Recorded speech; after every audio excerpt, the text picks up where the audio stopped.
Hello everyone, आज का हमारा टॉपिक है classification of data structure. Data structure को दो कैटेगरी में डिवाइड किया गया है। फर्स्ट है प्रिमिटिव डाटा स्ट्रक्चर और सेकंड है नॉन प्रिमिटिव डाटा स्ट्रक्चर।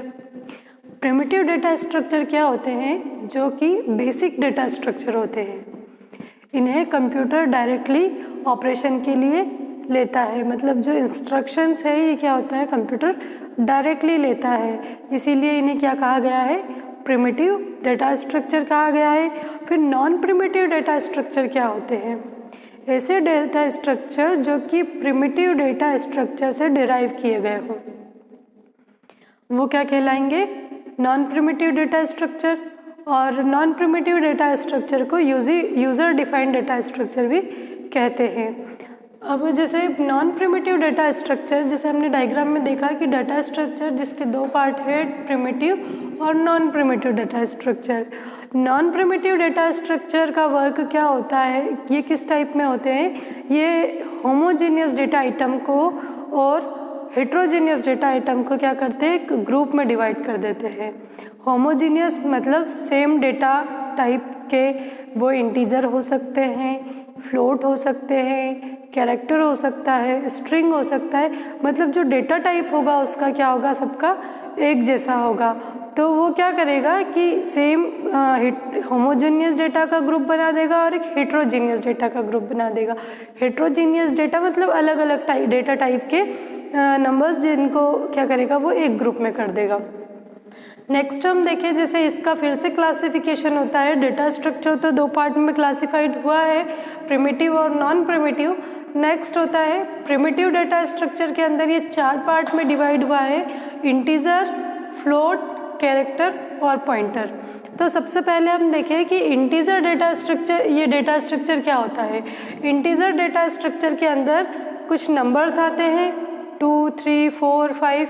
ये नंबर्स कैसे होंगे, पॉजिटिव नंबर होंगे, और इसके बाद में ये फ्रैक्शनल नंबर नहीं होंगे, इसमें सिर्फ पूरे नंबर आएंगे।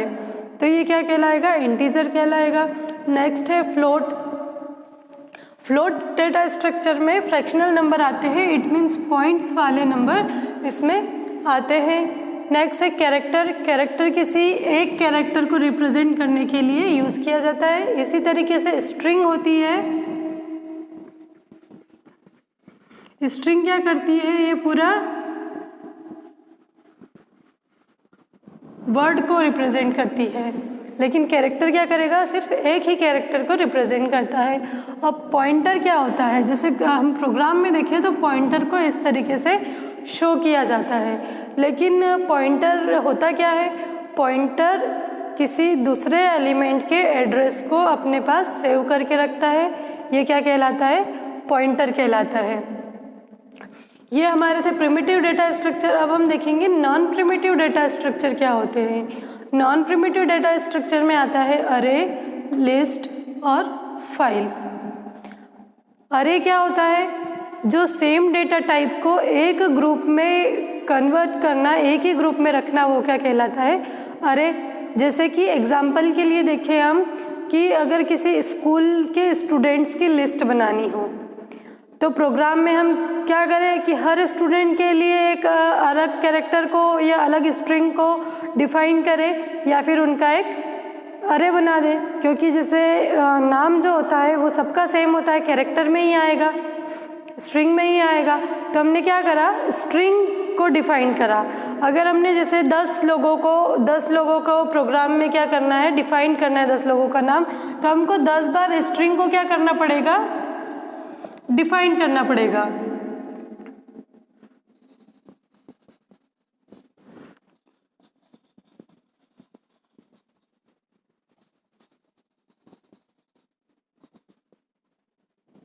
है ना। तो इसी तरीके से, या फिर हम इसको ऐसा भी कर सकते हैं, तो इसे 10 बार डिफाइन करना पड़ेगा, क्योंकि इसको जब हम क्या करते हैं, किसी इंटीजर को या किसी स्ट्रिंग को डिक्लेयर करते हैं, तो वो मेमोरी में जाकर क्या करता है, अपनी स्पेस को ऑक्यूपाई करता है। इसीलिए हम क्या करते हैं, किसी भी इंटीजर उसको डिक्लेयर करते हैं। तो अब अगर इसको जैसे ए है तो नाम ही मतलब सेम ही डेटा टाइप है, तो अब उसको 10 बार करने की बजाय हम ऐसा क्या करें कि वो एक ही डिक्लेरेशन में वर्क हो जाए। तो उसके लिए क्या आया, अरे आया। तो हम इसको कैसा लिख सकते हैं, अब अरे के फॉर्म में हम इसको ऐसा लिख सकते हैं, इज इक्वल टू स्ट्रिंग है। तो यहाँ पर हम क्या करेंगे कि हमने लिया ए स्ट्रिंग में हमने क्या ले लिया, नेम, और यहाँ पे दे दिया अरे का साइज 10। मतलब ये 10 नेम्स जो हैं उसकी स्पेस को क्या करेगा, मेमोरी में जाके ऑक्यूपाई कर लेगा। तो ये अरे क्या करता है, ये 10 बार डिक्लेरेशन को बचाता है और सेम डेटा टाइप के आइटम्स का क्या कर देता है, एक ग्रुप बना देता है। ठीक है, नेक्स्ट है हमारा लिस्ट। जो लिस्ट है वो 2 पार्ट में डिवाइड है। फर्स्ट है लीनियर लिंक लिस्ट और सेकेंड है नॉन लीनियर लिंक लिस्ट। इसका एग्जाम्पल है स्टैक और क्यू, और नॉन लीनियर लिंक लिस्ट का जो एग्जाम्पल है वो ग्राफ और ट्री है। अब इसको अदर वे में देखें तो ये जो लीनियर लिंक लिस्ट है ये भी 2 पार्ट में डिवाइड होती है। जैसे ये होती है स्टैटिक होती है और एक होती है डायनामिक।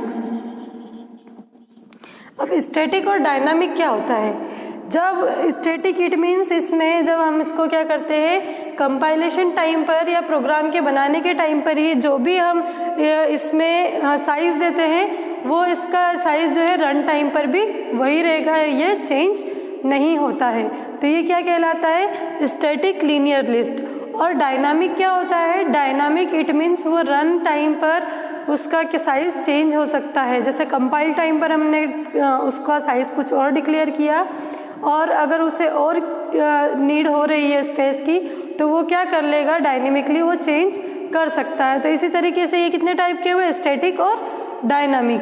अब है हमारा लीनियर लिंक लिस्ट में स्टैक और क्यू। तो सबसे पहले हम देखें कि लिस्ट क्या होती है। तो लिस्ट इस तरीके से होती है जो कि यहाँ से स्टार्ट हुई है, वो क्या करती है, डेटा आइटम्स को भी रखती है और उस पॉइंटर्स भी रखती है। इट मीन्स जैसे हमने यहाँ से स्टार्ट करा, ठीक है, तो हमने यहाँ पर डेटा रखा, जैसे हमने यहाँ पर रखा अनु, ये अनु हो गया, ये क्या हो गई, ये इंफॉर्मेशन फील्ड हो गई। और फिर ये क्या करेगा, जैसे यहाँ पर है योगिता, तो ये स्टार्ट हुई है, तो अनु क्या करेगी, एक तो अपनी इंफॉर्मेशन फील्ड रखेगी इस लिस्ट में और ये योगिता का एड्रेस रखेगी।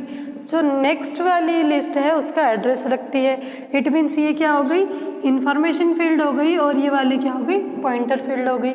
इसी तरीके से लिस्ट क्या होता है, number of variables item, that is called list. अब नेक्स्ट है हमारा, जैसे लिस्ट में ही हमारा है स्टैक और क्यू। तो स्टैक को हम समझे, स्टैक जो होता है वो नॉन लीनियर डेटा स्ट्रक्चर होता है।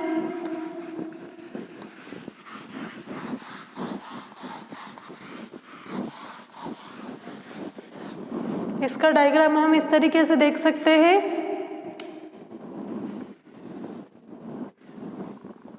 ये क्या है, मान लो कंटेनर है और कंटेनर में हमको क्या करना है, डेटा आइटम्स को रखना है।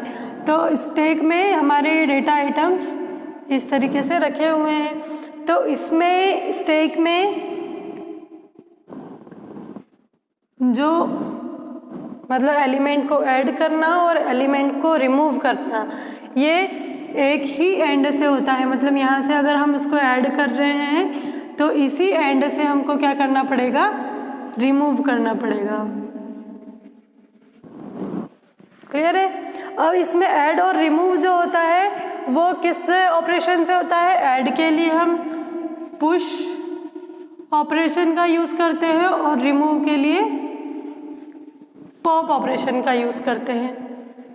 अब इस जो स्टैक है वो किस मैकेनिज्म पे काम कर रहा है, हम देख रहे हैं कि ये कंटेनर है जिसमें वन एंड से ही क्या होता है, एलिमेंट को ऐड भी किया जाता है पुश ऑपरेशन के थ्रू, और जो है उसे रिमूव करने के लिए पॉप ऑपरेशन के थ्रू उसको रिमूव किया जाता है। तो ये हमें ऐसा दिख रहा है कि इसमें जो है वो किस पे वर्क कर रहा है, ये लास्ट इन फर्स्ट आउट पे।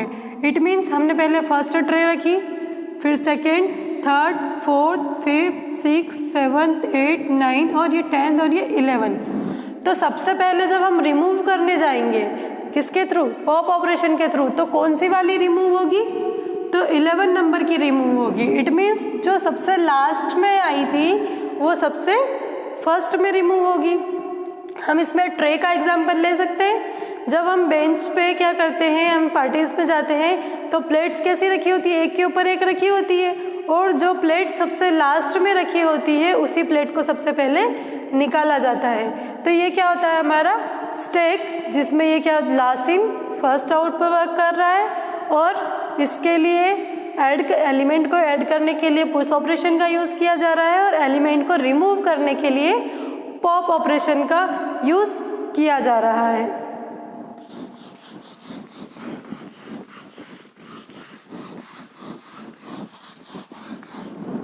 नेक्स्ट है हमारा क्यू। क्यू क्या होता है,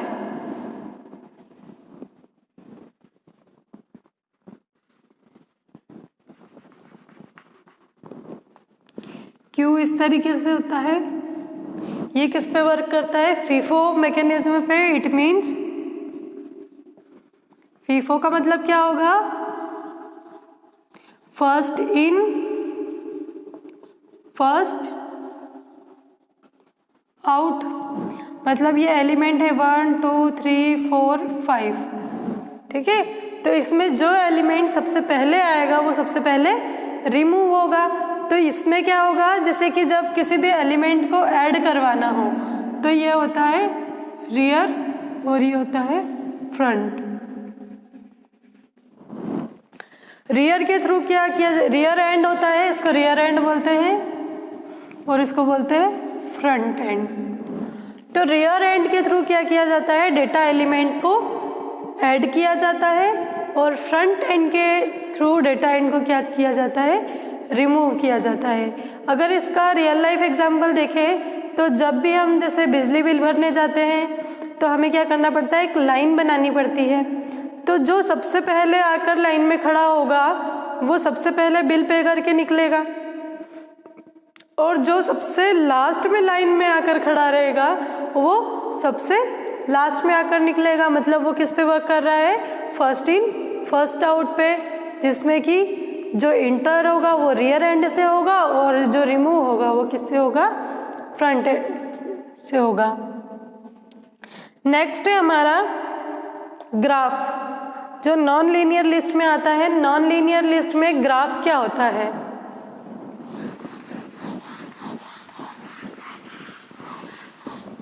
ग्राफ किसी भी नोड का मैथमेटिकल रिप्रेजेंटेशन, वो क्या कहलाता है, ग्राफ कहलाता है। जैसे मैंने यहाँ पर डायग्राम दिया है, ये सिर्फ एक डायग्राम है, लेकिन इसका ग्राफ किस तरीके से होगा,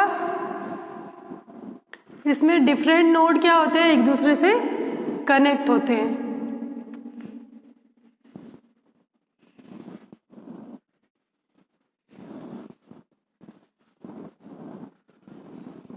अब यहाँ पर हमको शो करना पड़ेगा कि हमारा ग्राफ कहाँ से स्टार्ट हो रहा है, तो वर्टिकल 1 से स्टार्ट हो रहा है, और वो किस डायरेक्शन में जा रहा है, तो ये वर्टिकल 2 पे जा रहा है, फिर ये यहाँ से V3 पर जा रहा है, फिर यहाँ से V4, ये V5, ये V6 और ये V7, सॉरी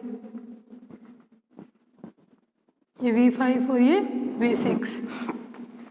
तो इसमें देखें कि ग्राफ क्या कर रहा है, डायरेक्शन को भी शो कर रहा है।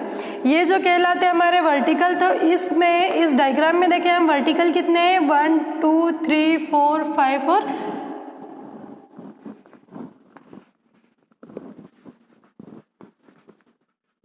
1 2 3 4 और ये 5 वर्टिकल है यहाँ पर इस डायग्राम में।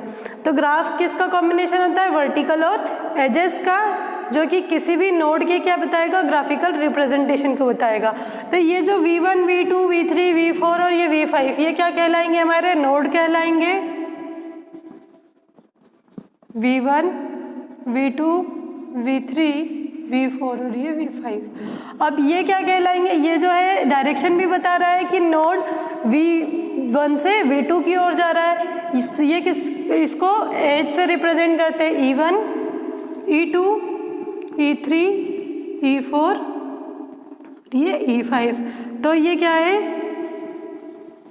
एज है, इसे E से रिप्रेजेंट किया हमने। तो इस तरीके से किसी भी नोड का मैथमेटिकल रिप्रेजेंटेशन वो ग्राफ के थ्रू होता है। नेक्स्ट है हमारा ट्री। ट्री क्या होता है, ये भी नॉन लीनियर डेटा स्ट्रक्चर है। नॉन लीनियर डेटा स्ट्रक्चर, इसमें नोड का जो होता है कोई लिमिट नहीं होती है, इसे हायरार्किकल फॉर्म में रिप्रेजेंट किया जाता है। जैसे कि हमने देखी ये ट्री हायरार्किकल फॉर्म कैसे होगा, जैसे T1, T2, T3, T4, T5, T6, T7। इस तरीके से हम नोड को क्या कर सकते हैं, एक हायरार्किकल फॉर्म में रिप्रेजेंट कर सकते हैं। ट्री का बेनिफिट ये होता है कि इसमें किसी भी नोड को बहुत इजीली ऐड किया जा सकता है और बहुत इजीली रिमूव किया जा सकता है। तो ये हमारा जो टाइप किसका था, ट्री का था। तो हमने जो ऑल ओवर देखा कि डेटा स्ट्रक्चर हमारे 2 टाइप्स के हो रहे, प्रिमिटिव और नॉन प्रिमिटिव, जो कि ये होता है सिस्टम डिफाइंड होता है और ये यूज़र डिफाइंड होता है। और प्रिमिटिव के 4 पार्ट है, इंटीजर, फ्लोट, कैरेक्टर पॉइंटर। और नॉन प्रिमिटिव के हैं अरे, लिस्ट, फाइल, जिसमें लिस्ट को 2 पार्ट्स में डिवाइड किया गया है, लीनियर लिस्ट और non linear list. Linear list में भी स्टैक आता है और क्यू आता है, और नॉन लीनियर लिस्ट में ग्राफ और ट्री आता है। और रन टाइम के अकॉर्डिंग लीनियर लिस्ट भी 2 पार्ट में डिवाइड हो रही है, स्टैटिक में और डायनामिक में। तो आई होप आपको आज का क्लासिफिकेशन ऑफ डाटा स्ट्रक्चर समझ में आया होगा। Thank you very much.